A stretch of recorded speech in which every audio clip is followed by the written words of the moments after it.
अस्सलामुअलैकुम वरहमतुल्लाहि वबरकातुहू। आप सभी स्टूडेंट का वसी एजुकेशनल एकेडमी में खैर मकदम करते हैं। उम्मीद करते हैं कि आप सभी स्टूडेंट इम्तिहान की अच्छी से तैयारी कर रहे होंगे। आज हम लोग क्लास 11th के उर्दू मॉडल पेपर यानी उर्दू इलेक्टिव 100 नंबर वाला जैक बोर्ड द्वारा जो मॉडल पेपर जारी किया गया है उसका क्वेश्चन और आंसर दोनों देखने वाले हैं। चलिए बिना किसी देरी के क्लास शुरू करते हैं। तो सबसे पहले क्या दिया हुआ है कि सभी सभी मारूजी सवालात लाजमी है। सवालों की तादाद कितनी है? तो 40 है। हर सवाल के 4 मुतबादल जवाब दिए गए हैं। सही जवाब का इंतखाब करें। हर सवाल की कीमत 1 है। यानी कि आपसे क्या एग्ज़ाम में 40 सवाल रहेंगे और हर सवाल का जवाब देना लाजिमी है। मुंदरजा झैल गैर इक़्तिबास को गौर से पढ़ें और सवाल नंबर 1 से 5 तक के जवाब दें। यानी कि आपको 5 नंबर का पैसेज दिया गया है कि ये इक़्तिबास यानी कि गैर दरसी, ये किताब से नहीं है, बाहर से है। पहले इसको पढ़ें और 1 से 5 तक इसका जवाब दें। तो चलिए हम लोग पहले इसे पढ़ लेते हैं। क्या लिखा हुआ है कि गयास अहमद गदी की पैदाइश 17 फरवरी 1928 को धनबाद झारखंड में हुई थी। उनके वालिद का नाम अहमद गदी और वालिदा का नाम बतौलन बीवी था। उनकी शादी 18 साल की उम्र में 1944 में बानो नाम के खातून से हुई थी। उर्दू के मशहूर नावल निगार इलियास अहमद उनके छोटे भाई थे। गयास अहमद गदी खुद भी एक मशहूर अफसाना निगार है। उनका मशहूर अफसाना परिंदा पकड़ने वाली गाड़ी है। गयास अहमद गदी का इंतकाल 1986 में हुआ। पहले हम लोगों ने इक़्तिबास पढ़ लिया यानी पैसेज पढ़ लिया। अब हम सवाल का जवाब देंगे। तो हमसे पहला सवाल किया गया है कि गयास अहमद गदी किस रियासत से ताल्लुक़ रखते हैं। रियासत मतलब किस सूबा से ताल्लुक़ रखते हैं, यानी कि किस राज्य से ताल्लुक़ रखते हैं। तो किस राज्य से ताल्लुक़ रखते हैं? झारखंड से, यानी कि ऑप्शन नंबर बी इसका करेक्ट आंसर हो जाएगा। क्यों? क्योंकि गयास अहमद गदी कहाँ पैदा हुए थे? झरिया धनबाद, और झरिया धनबाद कहाँ है? झारखंड के अंदर है। यानी कि ऑप्शन नंबर बी इसका करेक्ट आंसर हो जाएगा। अगला सवाल क्या दिया हुआ है कि गयास अहमद गदी, क्या दिया हुआ है? गयास अहमद गदी की शादी कितने साल की उम्र में हुई थी? तो अभी हम लोगों ने ऊपर में पढ़ा था कितने साल की उम्र में? 18 साल की उम्र में। कितने साल की उम्र में? 18 साल की उम्र में। ऑप्शन नंबर ए इसका करेक्ट आंसर हो जाएगा। अगला सवाल क्या दिया हुआ है कि गयास अहमद गदी के छोटे भाई उर्दू के किस सिन्फ के मुसन्निफ थे? यानी कि गयास अहमद गदी के छोटे भाई जो इलियास अहमद गदी थे वो किस सिन्फ से ताल्लुक़ रखते थे? तो किस सिन्फ से ताल्लुक़ रखते थे? नावल से। अभी हम लोगों ने ऊपर में पढ़ा था, यानी कि ऑप्शन नंबर सी इसका करेक्ट आंसर हो जाएगा। इलियास अहमद गदी क्या है? एक नावल निगार है। अगला सवाल क्या दिया हुआ है कि गयास अहमद गदी का ताल्लुक नसरी अदब की किस सिन्फ से है? यानी कि गयास अहमद गदी का जो ताल्लुक है नसरी अदब की किस सिन्फ से है? तो किस सिन्फ से है?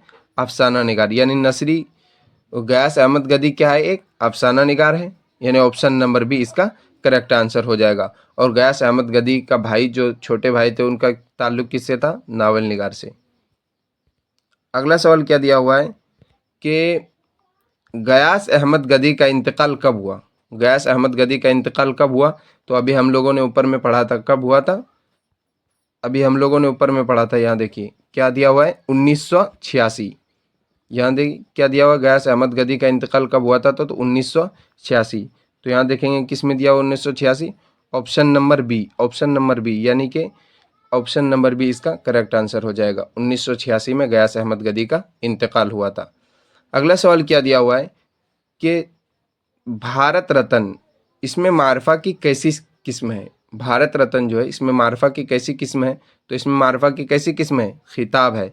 यानी भारत रत्न क्या है? एक खिताब है जो किसके द्वारा दिया जाता है? भारत सरकार द्वारा दिया जाता है। इसमें मारफा कहते यानी माना के लिहाज से इसमें की 2 किस्में हैं। एक है इसमें मारफा और दूसरा क्या है? इसमें नकरा। इसमें मारफा की फिर 5 किस्म है।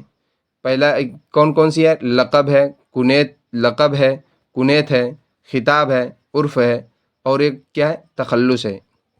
लेकिन यहाँ ऑप्शन नंबर आपका क्या हो जाएगा? आपसे अगर सवाल पूछे भारत रत्न इसमें मारवा की कैसी किस्म है, तो कैसी किस्म है, खिताब है, यानी ऑप्शन नंबर सी इसका करेक्ट आंसर हो जाएगा। अगला सवाल देखते क्या दिया हुआ है। अगला सवाल दिया हुआ है आपका कि शेर का जमा क्या है, यानी शेर का जमा क्या है, अशार, यानी ऑप्शन नंबर सी इसका करेक्ट आंसर हो जाएगा। शेर की जमा क्या है, अशार। और अगर आपसे पूछे शायर की जमा क्या है, तो शायर की जमा शोरा होता है, यानी शायर की जमा क्या होता है, शोरा। लेकिन यहाँ शेर का पूछा गया तो शेर का जमा क्या होता है, अशार, यानी ऑप्शन नंबर सी इसका करेक्ट आंसर हो जाएगा। अगला सवाल क्या दिया हुआ है, लफ्ज़ नफ़ा की जिद बताए। जिद मतलब क्या होता है, यानी कि उल्टा। तो नफ़ा का उल्टा क्या होगा, नुकसान। नफ़ा का उल्टा क्या होगा, नुकसान। देखते कहाँ दिया हुआ है, यानी ऑप्शन नंबर डी इसका करेक्ट आंसर हो जाएगा। अगला सवाल क्या दिया हुआ है कि शर्मिंदा होना का मुहावरा क्या होगा। शर्मिंदा होना का मुहावरा क्या होगा, तो क्या होगा, बगले झाँकना, यानी ऑप्शन नंबर ए इसका करेक्ट आंसर हो जाएगा। बगले झाँकना का माना क्या होगा, शर्मिंदा होना। आंखें भरना यानी कि गमगीन होना। सी में क्या दे, दिल बाग बाग होना। बाग बाग होना का मतलब क्या है, कि दिल बाग बाग होना का मतलब क्या है, बहुत ज़्यादा खुश होना। यहाँ सवाल नंबर 9 का आंसर क्या हो जाएगा, बगले झाँकना, यानी ऑप्शन नंबर ए इसका करेक्ट आंसर हो जाएगा। अगला सवाल देखते क्या दिया हुआ है।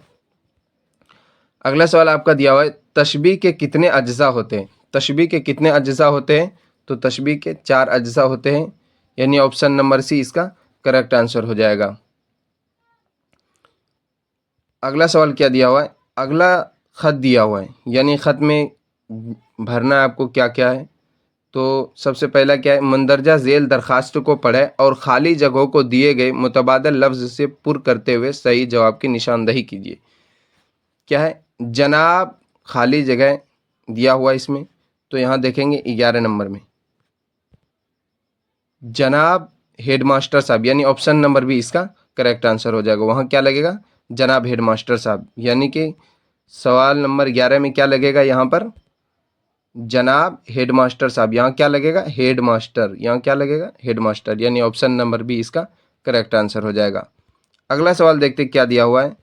अगला सवाल क्या दिया हुआ है कि अर्ज खाली जगह ये है कि मैं अंजुमन आरा का क्लास 11वीं की तालिबा हूँ। तो अर्ज ये है, अर्ज मतलब अर्ज दरखास्त, यानी ऑप्शन नंबर अर्ज गुजारिश।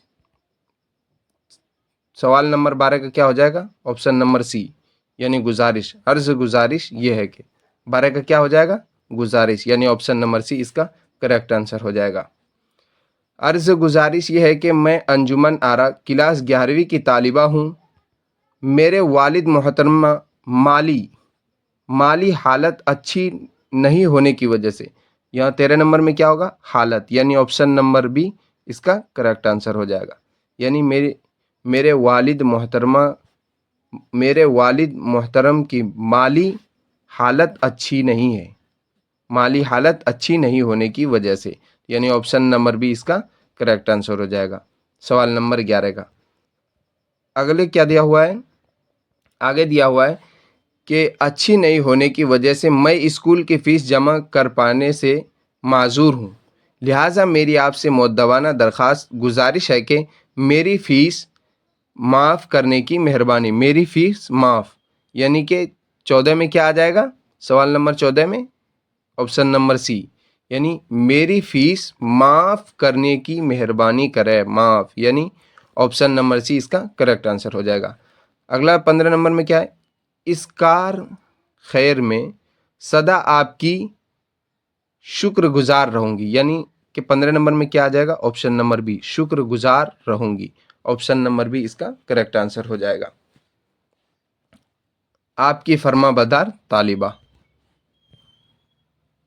आगे ये दरसी किताब से पैसेज दिया गया है, पहले इसको पढ़ें और फिर इसका जवाब देंगे। चलिए हम लोग पढ़ते हैं। क्या दिया हुआ है, इस गड़बड़ में जल्दी में घबराहट में अंधेरे में दरी बिछोरे कपड़ों के लिए पुकारती, बर्तनों और जेवरों के लिए भड़कती।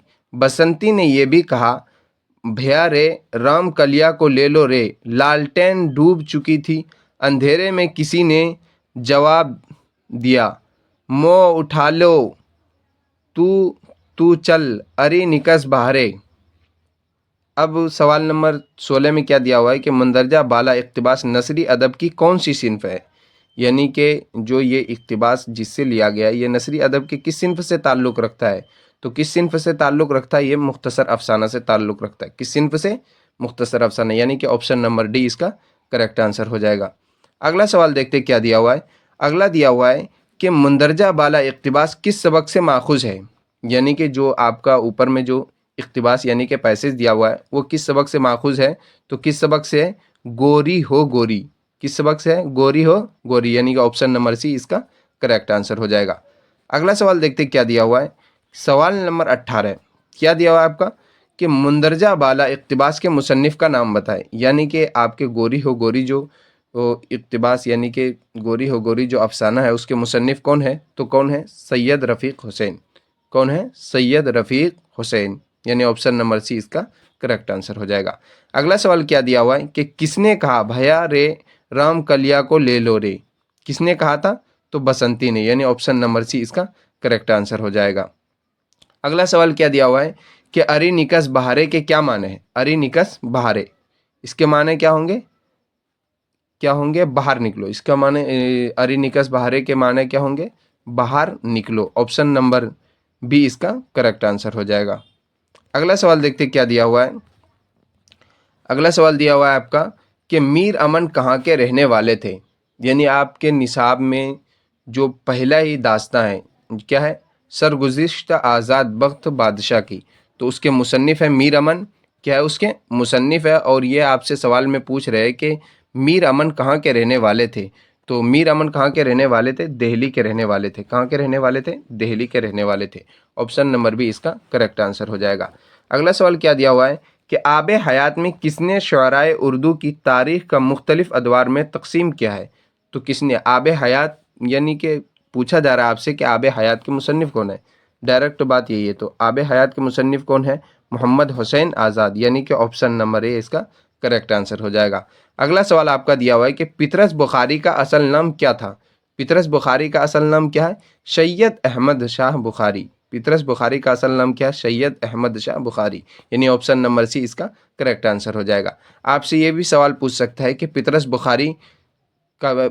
बुखारी जो थे वो कहाँ पैदा हुए थे? तो कहाँ पैदा हुए थे? पेशावर, यानी पेशावर पाकिस्तान में वो पैदा हुए थे। और पितरस बुखारी एक तंजो मज़ा निगार है।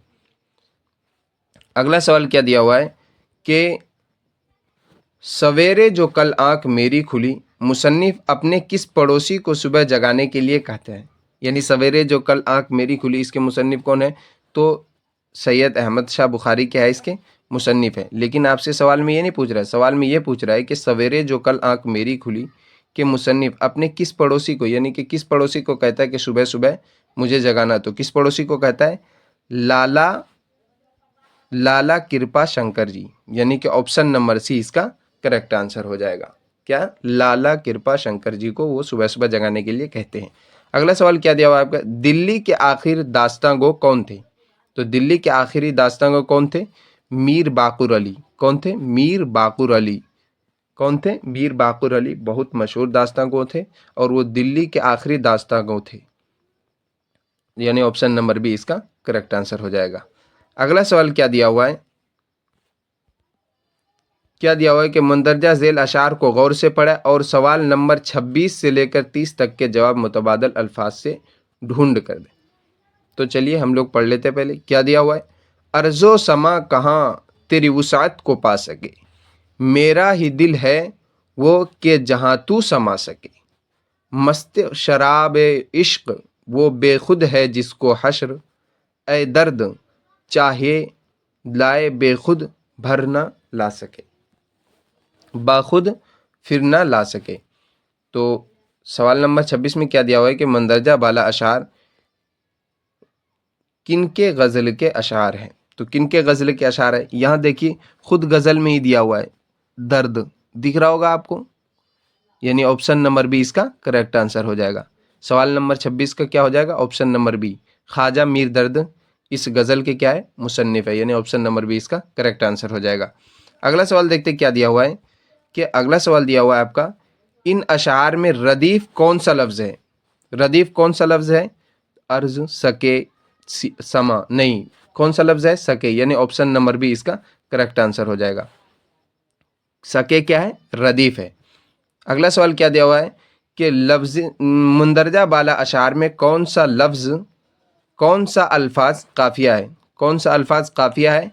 तो पा, समा, ला, ये तीनों क्या है, काफिया। काफिया कहते किसे, यानी कि रदीफ से ठीक पहने आने वाला लफ्ज जो होता है वो क्या होता है, काफिया होता है। तो इसका सवाल नंबर 28 का जवाब क्या हो जाएगा, ऑप्शन नंबर डी, इनमें से सभी। ऑप्शन नंबर डी क्या हो जाएगा, इनमें से सभी। पा, समा और ला तीनों क्या है, काफिया है। अगला सवाल देखते क्या दिया हुआ है। अगला सवाल आपका दिया हुआ है, अर्ज के माने क्या होते हैं? अर्ज के माने यानी कि अर्ज के माने आपसे पूछ रहे, तो अर्ज के क्या माने होते हैं, ज़मीन। क्या होते हैं, ज़मीन। ऑप्शन नंबर ए इसका करेक्ट आंसर हो जाएगा। बच्चों, अगर आप लोगों को वीडियो अच्छी लगे तो लाइक करें और दोस्तों तक इसको शेयर करें, ताकि सभी दोस्त इस वीडियो से फैज़ हासिल कर सके और उर्दू पढ़ने में उनको अच्छा लगे और उर्दू से वो जुड़े। तो चलिए अगला सवाल देखते क्या दिया हुआ है कि सवाल नंबर 30, गज़ल के माने क्या होते हैं? क्या गज़ल के माने क्या होते हैं? तो मतला, हुस्ने मतला, मक्ता, कुछ नहीं। गज़ल का माने क्या होता है, औरतों से बातें करना या महबूब से बातें करना। लेकिन मतला किसे बोलते हैं? गज़ल, इसका आंसर क्या हो जाएगा सवाल नंबर 30 का, इनमें से कोई नहीं, डी, यानी ऑप्शन नंबर डी इसका करेक्ट आंसर हो जाएगा। लेकिन मतला किसे बोलते हैं? मतला बोलते हैं गज़ल के पहले शेर को मतला बोलते हैं, और अगर किसी गज़ल में दूसरा शेर भी मतला हो तो उसे क्या बोलते हैं, हुस्ने मतला बोलते हैं। फिर उसे क्या बोलेंगे, हुस्ने मतला। मक्ता किसे बोलते हैं, ये आप कमेंट बॉक्स में बताएं कि मक्ता किसे कहते हैं। चलिए अगला सवाल देखते हैं क्या दिया हुआ है कि नज़्म के माने क्या होते हैं? ए में क्या दिया हुआ है, इंतज़ाम। बी में क्या, तरतीब। सी, आराइश। इनमें से सभी। तो नज़्म के क्या माने हैं, तीनों है, इंतज़ाम भी है, तरतीब भी है और आराइश भी है। तो इसका ऑप्शन नंबर क्या हो जाएगा, ऑप्शन नंबर डी इसका करेक्ट आंसर हो जाएगा। इसका क्या हो जाएगा, ऑप्शन नंबर डी इसका करेक्ट आंसर हो जाएगा। कभी कभी नज़्म के मफ़हूम भी पूछ लेते हैं, तो उसका क्या होता है, लड़ी में मोती पिरोना। नज़्म के मफ़हूम क्या होता है, लड़ी में मोती पिरोना। चलिए अगला सवाल देखते हैं क्या दिया हुआ है। अगला सवाल आपका दिया हुआ है कि नज़्म, क्या दिया हुआ है अगला सवाल आपका कि नज़्म मुस्तक़बिल के मुसन्निफ़ कौन है? क्या दिया हुआ है कि नज़्म मुस्तक़बिल के शायर कौन है? तो नज़्म मुस्तक़बिल जो गुलिस्तान अदब में है उसके मुसन्निफ़ कौन है? तो अकबर इलाहाबादी। ऑप्शन नंबर बी इसका करेक्ट आंसर हो जाएगा। अगला सवाल क्या दिया हुआ है, इकबाल किस साल पैदा हुए थे? यानी अल्लामा इकबाल जो थे वो कब पैदा हुए थे? तो कब पैदा हुए थे, 1877 को वो पैदा हुए थे। ऑप्शन नंबर बी इसका करेक्ट आंसर हो जाएगा। आप कमेंट बॉक्स में बताएं कि अल्लामा इकबाल की पैदाइश कहाँ हुई थी। चलिए अगला सवाल देखते हैं कि फैज़ अहमद फैज़ की कौन सी नज़्म गुलिस्तान अदब में शामिल है? कौन सी नज़्म है जो गुलिस्तान अदब में शामिल है? पहले आपको ये जान लेना चाहिए कि आपके उर्दू यानी 11th में आपके दरसी किताब जो है वो दो है। पहला क्या है, गुलिस्तान अदब और ख़याबान उर्दू, दो किताब है। लेकिन आपसे यहाँ क्या सवाल पूछा जा रहा है कि गुलिस्तान अदब में शामिल फैज़ अहमद फैज़ की कौन सी नज़्म है? तो कौन सी नज़्म है, वो कौन सी नज़्म है, तन्हाई, यानी ऑप्शन नंबर डी इसका करेक्ट आंसर हो जाएगा। अगला सवाल देखते हैं क्या दिया हुआ है। अगला सवाल दिया हुआ है कि रुबाई कितने मिसरों पर मुश्तमिल होते हैं? यानी आपसे सवाल पूछ रहा है कि रुबाई में कितने मिसरे होते हैं? तो रुबाई के खुद माने 4 होते हैं। रुबाई के क्या माने होते हैं, 4 होते हैं। तो इसका आंसर क्या हो जाएगा, यानी 4। ऑप्शन नंबर बी इसका करेक्ट आंसर हो जाएगा। रुबाई के 4 मिसरे होते हैं। एक सवाल ये भी पूछा जाता है कि रुबाई का पहला, दूसरा और चौथा मिसरा क्या होता है, हम काफिया होता है। कौन कौन सा, पहला, दूसरा और चौथा मिसरा हमेशा हम काफिया होता है। कभी कभी चारों मिसरे हम काफिया होते हैं, लेकिन पहला, दूसरा और चौथा मिसरा हम काफिया होता है। और रुबाई का सबसे जानदार मिसरा किस मिसरे को कहा जाता है? तो चौथा मिसरा, यानी चौथा मिसरा को रुबाई का सबसे जानदार मिसरा कहा जाता है। अगला सवाल देखिए क्या दिया हुआ है, आपके निसाब में शामिल माऊन दरसी किताब ख़याबान उर्दू में किस शायर का नज़्म शामिल है? किस शायर का नज़्म शामिल है? तो आपको बताना है किसका है। ऑप्शन नंबर ए में क्या दिया हुआ है, नज़ीर अकबर आबादी, इनकी है। कौन कौन सी नज़्म है, नज़ीर अकबर आबादी की भी है और फिर सुरूर जहाँ आबादी की भी है, अली सरदार जाफरी, यानी इनमें से सभी। ऑप्शन नंबर डी इसका क्या हो जाएगा, करेक्ट आंसर हो जाएगा। नज़ीर अकबर आबादी की 2 नज़्म है। पहली नज़्म कौन सी है? आदमी नामा, और दूसरी नज़्म कौन सी है? रोटियां है। सुरूर जहां आबादी की एक नज़्म है जिसका क्या नाम है? मादरे वतन। सुरूर जहां आबादी की एक नज़्म है जिसका क्या नाम है? मादरे वतन। अली सरदार जाफरी की एक नज़्म है जिसके नज़्म के कौन सा उन्वान है? उर्दू।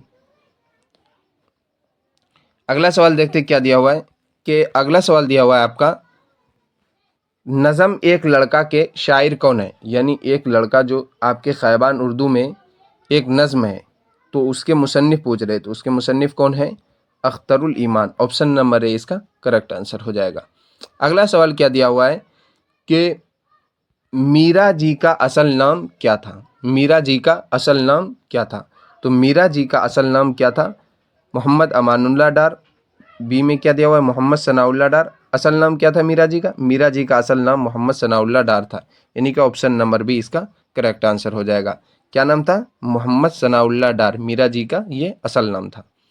अगला सवाल क्या दिया हुआ है कि परेत है मन का रोग के शायर के गीत का उन्वान क्या है? यानी परेत है मन का रोग, ये एक गीत है और इसके शायर आपसे पूछ रहे हैं, तो इसके शायर कौन हो जाएंगे? इसके शायर का क्या नाम है? एहसान दानिश, यानी ऑप्शन नंबर सी इसका करेक्ट आंसर हो जाएगा। अगर आप लोगों को वीडियो अच्छी लगे तो लाइक करें और दोस्तों तक इस वीडियो को शेयर करें। चलिए अगला सवाल देखते क्या दिया हुआ है। अगला सवाल दिया हुआ है कि आपके निसाब में शामिल सेहरा की दुआ उन्वान की नज़्म किस तवील नज़्म से माखूज़ है? यानी कि आपके ख़ैबान उर्दू में एक नज़्म है, कौन सी नज़्म है? सेहरा की दुआ। वो किस नज़्म के तवील नज़्म से वो लिया गया, यानी कि वो किस नज़्म से लिया गया है? तो किस किताब से लिया गया है?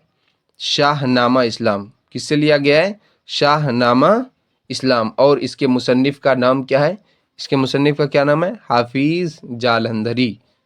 आज का वीडियो यहीं तक रहा। अगर आप लोगों को वीडियो अच्छी लगी हो तो लाइक करें और सभी दोस्तों तक